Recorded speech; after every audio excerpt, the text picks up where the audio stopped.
That morning when I accidentally congratulated the wrong person on their birthday turned my life upside down. Cheating stories always seem distant until they become your reality. Cheating wife, I never thought those words would apply to Dorothy. But when you discover your cheating wife has been living a double life, everything changes in an instant.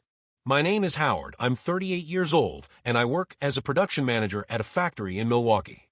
My wife Dorothy works as an accountant at a small consulting firm. We've been together for 6 years, and we have a 7-year-old son from my first marriage. The February frosts that year were particularly harsh. Temperatures dropped to -20, the wind cut right through you, and the snow kept falling for weeks on end. It all started quite mundanely. Dorothy said she was going to her friend Camilla's birthday party in Chicago for the weekend. Nothing suspicious. Camilla really was her close friend from university. They communicated regularly. Chicago is about an hour-and-a-half drive away, perfectly normal to go there for a celebration. I even helped her pack the gift. That Friday evening, she kissed me goodbye, got into her Honda, and drove off. She was supposed to return Sunday evening. I spent the weekend with my son. We built a snowman in the yard, watched movies, ate pizza. Normal parental weekdays. On Monday morning, when I stopped at a gas station on my way to work, I ran into Camilla. She was buying coffee. "Hi, Camilla." I called out, "Happy belated birthday. I hope you had a great celebration." She looked at me in surprise. "Thanks, Howard, but my birthday was in August. You must have confused me with someone else." I quickly smiled. "Oh, sorry, I must have mixed you up. Dorothy has so many friends, it's hard to remember them all." We exchanged a few more phrases about the weather and parted ways. But something clicked in my head. Dorothy clearly said she was going to Camilla's birthday. Why lie about such a small thing? All day at work, I couldn't concentrate. Maybe she really went to another friend's place, and I mixed something up? But no, she specifically said Camilla. I remembered how she said it. "It's Camilla's birthday. I'm going to Chicago." That evening, when Dorothy returned from work, I decided not to ask anything directly. Just observed. She behaved as usual, cooked dinner, helped my son with homework, talked about her workday. Nothing unusual. But the next morning, when she went to take a shower, I took her phone. I knew the password. She never hid it. At first, nothing suspicious. Work emails, conversations with friends about everyday things. But then, I opened a messenger app she rarely used. And there was everything. Correspondence with Larry. Her Larry, as she called him. A university professor she described as the only person who truly understands her. It took me 5 minutes to understand the scale of the catastrophe. Larry turned out to be her best friend, the same one she had often talked about in recent months. My friend Larry recommended an interesting book. Larry says I worry too much about work. Larry is so smart, you can talk to him about anything. I was even glad she had found a good friend. What irony. Their correspondence started back in summer. At first friendly, then increasingly intimate. By November, they were meeting regularly. Chicago was their place, close enough for a weekend trip, but far enough not to run into acquaintances. They even had a favorite hotel room. The worst was yet to come. In one of the messages, Larry wrote, "Are you sure about the decision? This is a big step." Dorothy replied, "I can't give birth to Howard's child when I love you. I made an appointment for next week." I felt like the floor disappeared from under my feet. She had been pregnant with his child and had an abortion. When was this? I started scrolling through the calendar on my phone. 3 weeks ago, she said she was going for a routine checkup with a gynecologist. I even asked if everything was okay. She said it was just routine. I sat on the edge of the bed with her phone in my hands when I heard the shower turn off. I had 30 seconds to put the phone back and leave the room. I pretended to be looking for something in the kitchen. The next few days were hell. I continued to act normal, but inside a storm was raging. I needed a plan. I couldn't just come and say, "I know about Larry." Too simple.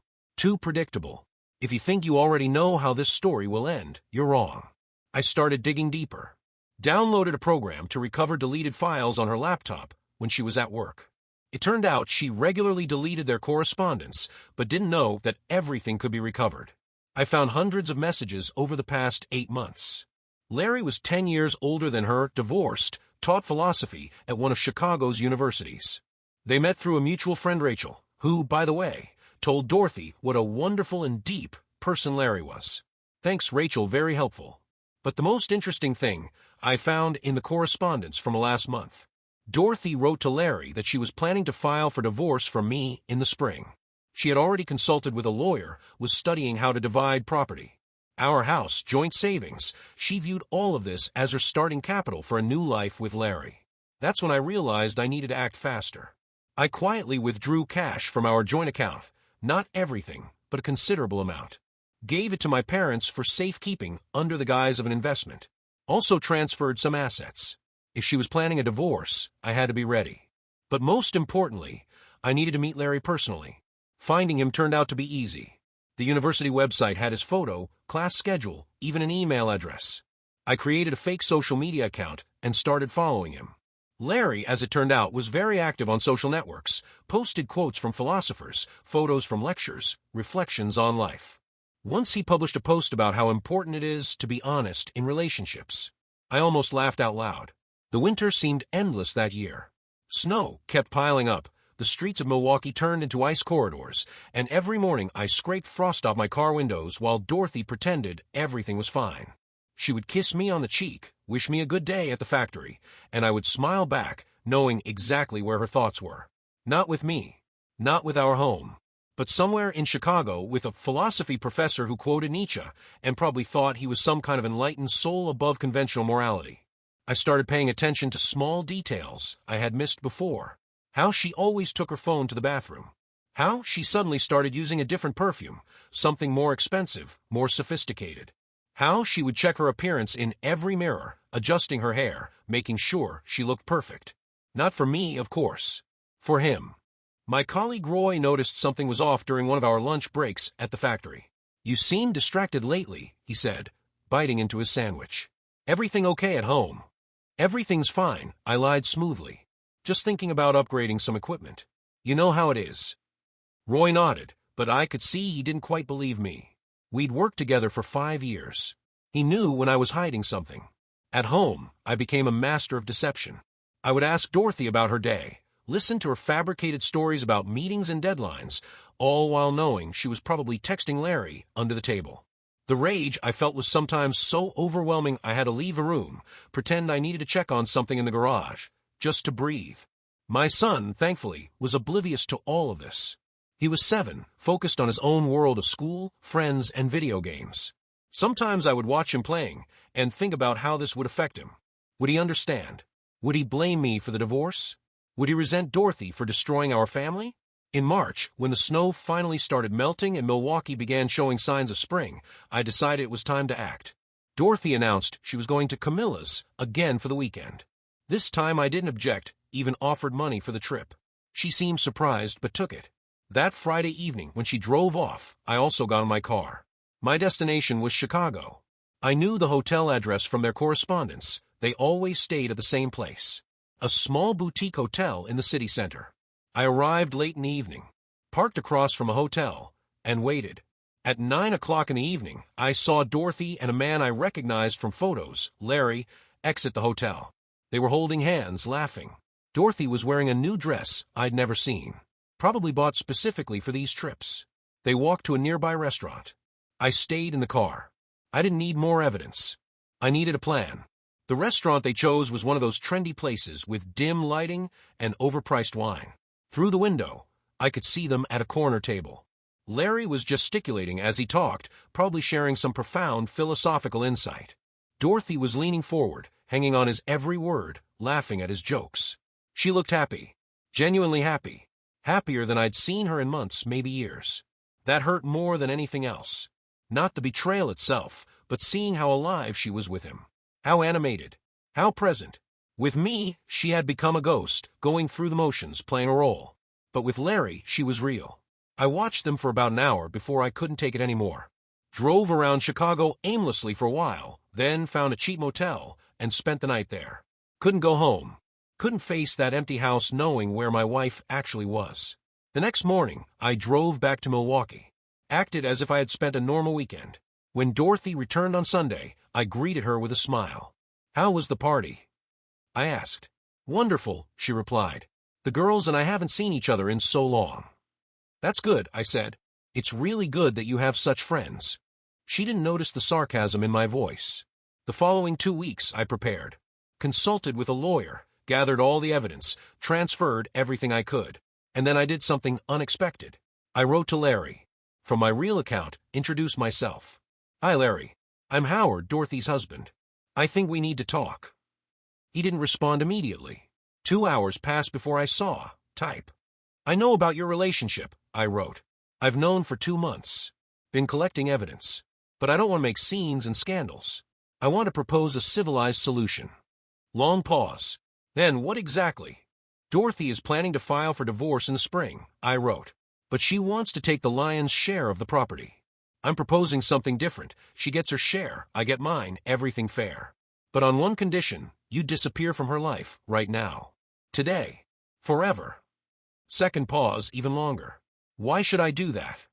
Because I have all your correspondence, I replied, including the one discussing the abortion. And I know you're married for the second time now, Larry. Your new wife doesn't seem to know about Dorothy, does she? What will she say when she finds out? Don't forget to subscribe to this channel and click like if you enjoy this story. I always read your comments and analyze which stories you like best so that I can create better stories. Thank you. I will continue the story. He didn't respond for 3 hours. And then he wrote simply, okay. The next day, Dorothy received a message from Larry. He wrote that their relationship was a mistake, that he wasn't ready for serious commitments, that they should stop seeing each other.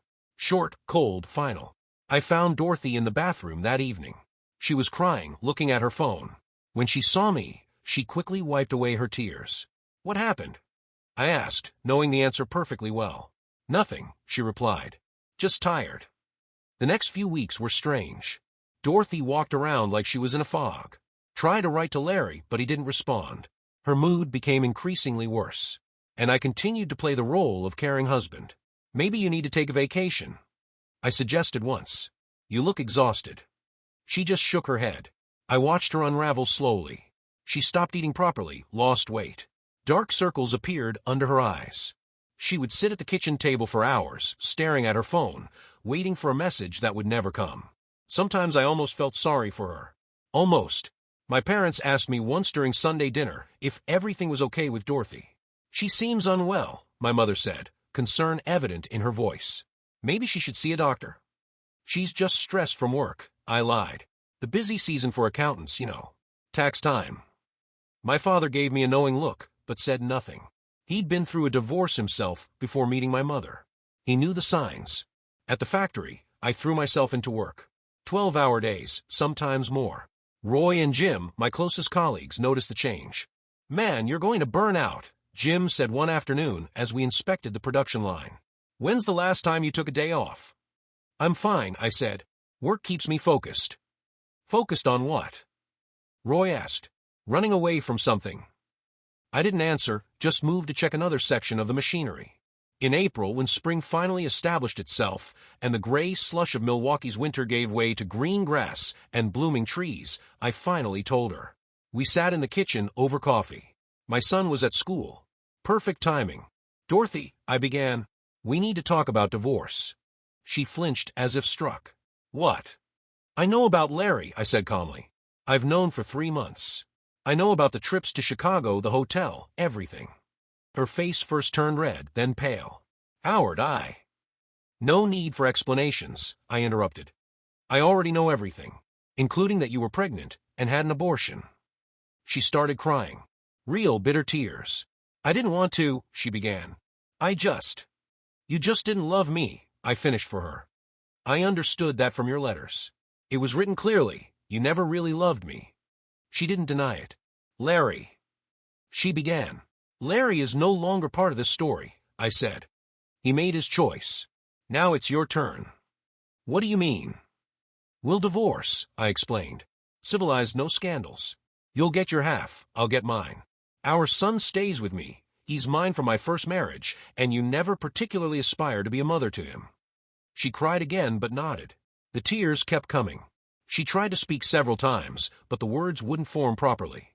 Just broken syllables and gasps. I sat there, unmoved, watching the woman I had spent 6 years with completely fall apart. Part of me, a small, dying part, wanted to comfort her. But the larger part, the part that had been systematically betrayed for months, felt nothing but cold satisfaction. How long have you known? She finally managed to ask.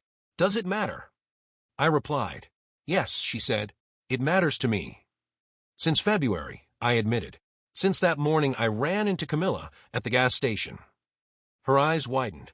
That long? You've known that long and said nothing. What was I supposed to say, Dorothy? Hey, honey, I know you're having an affair with your best friend Larry, the philosophy professor who thinks he's so enlightened. Would that have changed anything? She was silent. You were planning to leave anyway, I continued. I found your consultations with the lawyer. Your little plans to take everything and start fresh with Larry. So I just adapted. Made my own plans. What did you do? She asked, fear creeping into her voice. What I had to do, I said.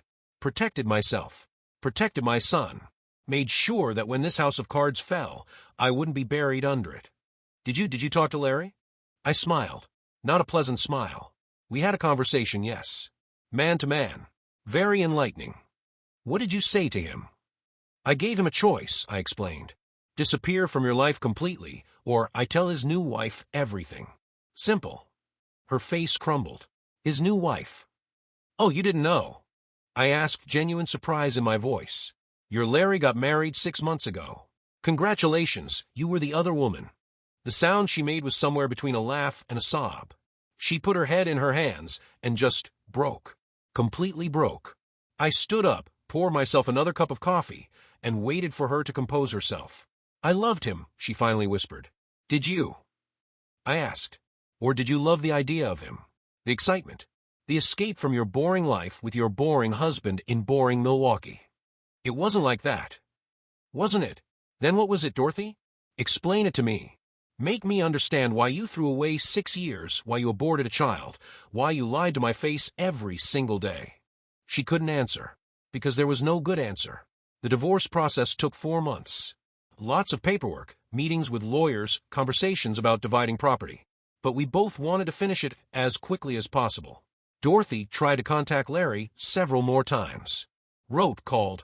He didn't answer. Once she even drove to Chicago, to the university where he taught. But security didn't let her pass the reception. Later, I heard from mutual acquaintances that Larry moved to another city, accepted an offer from a university in Boston, and disappeared from Dorothy's life forever. My condition had been fulfilled. Our friends took sides. Some stood by Dorothy, believed her version of events, that I had been cold, distant, not meeting her emotional needs. Others saw through the lies and distanced themselves from her. Camilla, who learned the whole truth, stopped communicating with her entirely.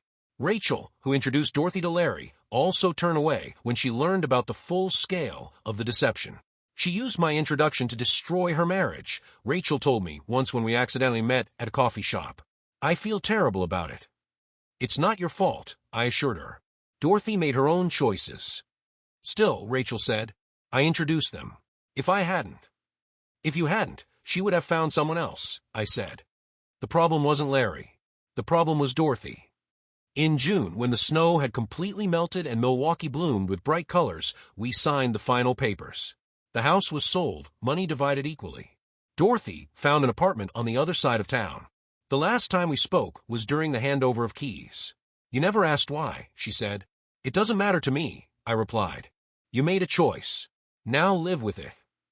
Larry was an illusion, I interrupted. Just like our marriage. The only difference is I realized it in time. She wanted to say something else, but I was already walking to my car. That summer, my colleague Roy asked if it was hard for me after the divorce. You know, Roy, I answered. The hardest part wasn't finding out about the betrayal.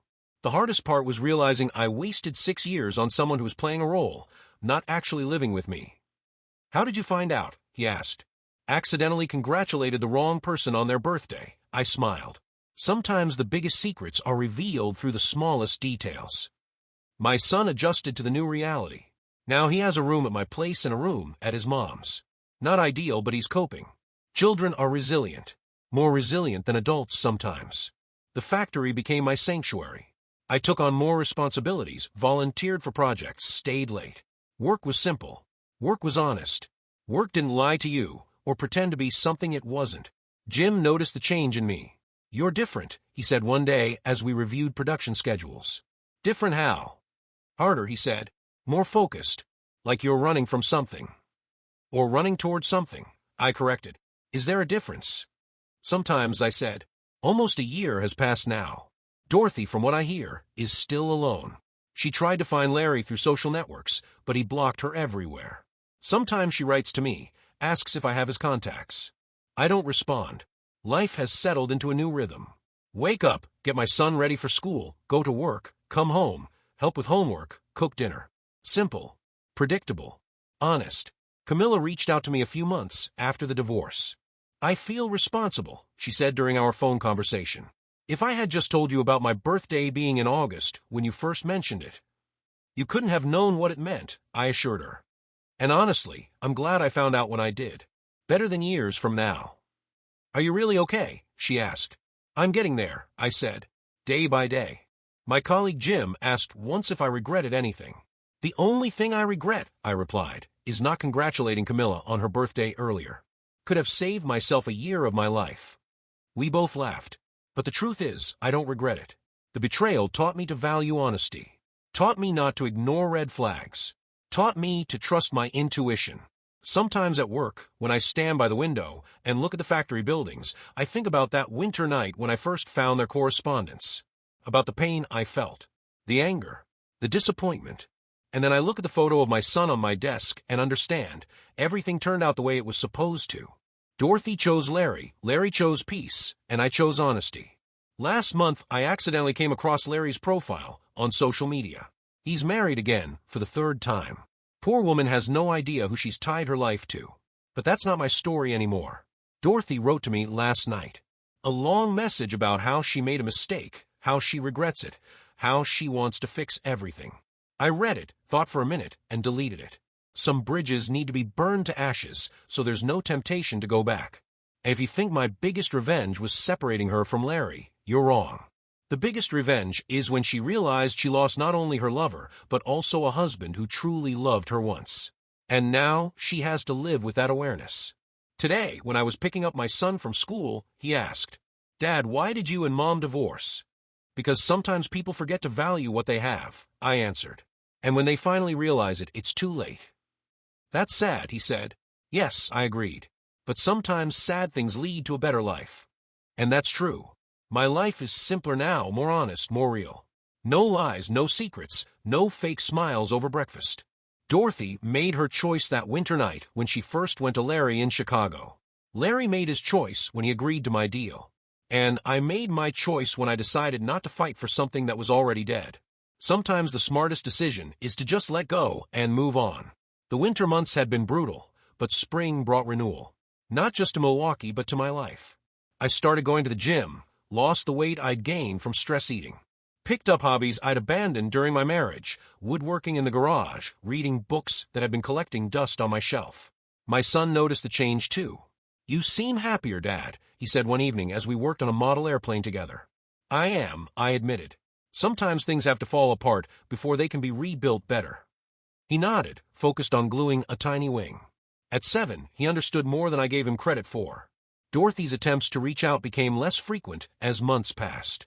The long messages turned into short texts, then stopped altogether.